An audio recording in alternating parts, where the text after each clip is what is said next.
1 table spoon oil, அதில் எண்ணெய் காஞ்சோன்னா 1/4 kilo கத்திரிக்காய் போட்டுருங்க. கத்திரிக்காய் அந்த எண்ணெயிலே நல்லா வதங்கணும். 1/2 டீஸ்பூன் மஞ்சத்தூள் போட்டு நல்லா வதக்குங்க. 3 கிராம்பு, 2 துண்டு பட்டை, 1/4 மூடி தேங்காய், 1 டீஸ்பூன் சோம்பு, 4 தக்காளி, ஒரு 20 சின்ன வெங்காயம், ஒரு சொலை புளி. இதை போய் நைஸாக அரைச்சிட்டு வந்துடுங்க. கத்திரிக்காய் வதங்கினதுக்கப்புறம் 1 டீஸ்பூன் மிளகாய்த்தூள் போட்டுக்கோங்க. காரத்துக்கு ஏற்ற மாதிரி உங்களுக்கு போட்டுக்கோங்க. மல்லித்தூள் 2 டீஸ்பூன்.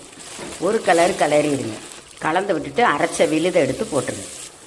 கலந்துட்டு தேவையான அளவு நல்லா 1 டீஸ்பூன் உப்பு போட்டு நல்லா கலந்து விட்டுருங்க. உப்பு காரம் செக் பண்ணிவிட்டு இந்த ஜாரை கழுவி ஒரு 1/2 டம்ளர் தண்ணி விட்டு நல்லா சிம்மிலேயே வச்சு வேக விட்டுருங்க.